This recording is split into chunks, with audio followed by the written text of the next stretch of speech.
Hi friends, welcome to Chandini Niha channel. ఈరోజు Saturday అండి. అది కూడా కాకుండా ఇంకో ప్రత్యేకత ఉంది. ఏంటంటే సుబ్రహ్మణ్య స్వామి షష్ఠి. సో నిన్న మేము బయటికి వెళ్ళామండి. కొంచెం ఒక 1/4 కిలో పూలు తెచ్చుకున్నాను. రోజు పెట్టడానికి కొంచెం తగ్గుతున్నాయి చెట్లకి. సో అందుకే ఒక 1/4 కిలో తెచ్చుకున్నాను.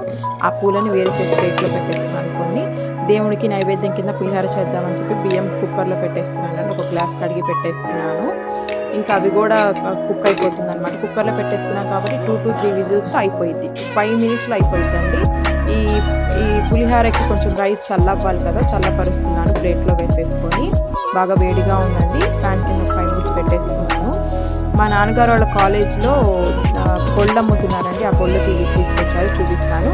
ఈ పోపు వేసేసుకుంటున్నాను. పులిహారలోకి ఆయిల్ వేసేసుకొని పచ్చిపప్పు, ఆవాలు, ఎండుమిర్చి వేసేసుకున్నాను. ఆ పులిహారకి రైస్ చల్లబడుతుంది కదా, అందులో పోపు వేసేసుకుంటున్నాను. పల్లీలు కూడా వేసానండి. ఫ్రై చేసిన పల్లీలే, కానీ నేను కొంచెం ఆయిల్లో ఫ్రై చేస్తున్నాను వీటిని. మళ్ళీ ఇవి కొంచెం ఫ్రై చేసుకున్న తర్వాత దీంట్లోకి కొంచెం కరివేపాకు కూడా వేస్తున్నాను.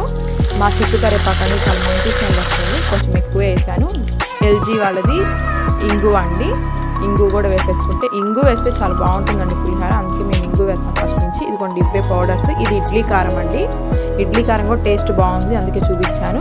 ఇదేమో పులిహారలో కలుపుకోవడానికి పౌడర్ అండి. చింతపండు, ఎండుమిర్చి ఇలా మొత్తం వేసేసి పౌడర్ చేసేసారు వాళ్ళు. అది కలిపేసుకోవటమే మనం రైస్లోకి. మనం పోపు వేసేసుకున్నాం కదా, ఆ పోపు కూడా ఈ పులిహారలోకి కలిపేసుకోవటమే. అంతే అండి, టేస్ట్ పులిహార రెడీ. చాలా బాగుందండి. టేస్ట్ అయితే బాగుంది, కానీ మనం ఇంట్లో చేసుకున్నంత టేస్ట్ అయితే రాలేదు ఆ పొడితో. మరి ఇంకా దీపారాధన చేసేసుకుంటున్నానండి. వాళ్ళ పిండి దీపం పెట్టుకున్నాను, శనివారం కదా, అది కూడా షష్ఠి కదా. సో అందుకే పిండి దీపం చేసుకున్నాను. బియ్యం పిండితో దీపాలు వెలిగించేసుకుంటున్నానండి. ఇంకా ఇవాళ మీరు ఏం చేశారో షష్ఠి స్పెషల్స్ కామెంట్ బాక్స్లో కామెంట్ చేయండి. ధూపం వేసేసుకుంటున్నానండి. దేవుళ్ళకి ధూపం వేసేసుకొని దీపారాధన చేసేసుకున్నాను. ప్రసాదం పులిహార చేసుకున్నాను కదా, పులిహార కూడా పెట్టేసుకొని ఫ్రూట్స్ కూడా కొనుక్కొచ్చానండి రాత్రి బయట బజార్లో. ఇంకా ఫ్రూట్స్, కమలాలు కూడా పెడుతున్నాను. ఇంకా అంతే అండి. ఇవాళ శనివారం కాబట్టి మాకు వెంకటేశ్వర స్వామి పటాలు ఉన్నాయి. అక్కడ కూడా పిండి దీపం పెట్టేసి పులిహార పెట్టేసి నైవేద్యం కింద పండ్లు కూడా పెట్టేస్తానండి. ఇంతే నా శనివారం బ్లాగ్. అలాగే షష్ఠి కదా, మేము గుడికి కూడా వెళ్ళామండి, సుబ్రహ్మణ్య స్వామి గుడికి. అది కూడా ఒక చిన్న క్లిప్ తీసి పెట్టాను మీకు. మీరు కూడా దర్శనం చేసుకుంటారని చెప్పి. ఓకే అండి, మన ఛానల్ని షేర్ చేయండి, లైక్ చేయండి, సబ్స్క్రైబ్ చేయండి. బాయ్.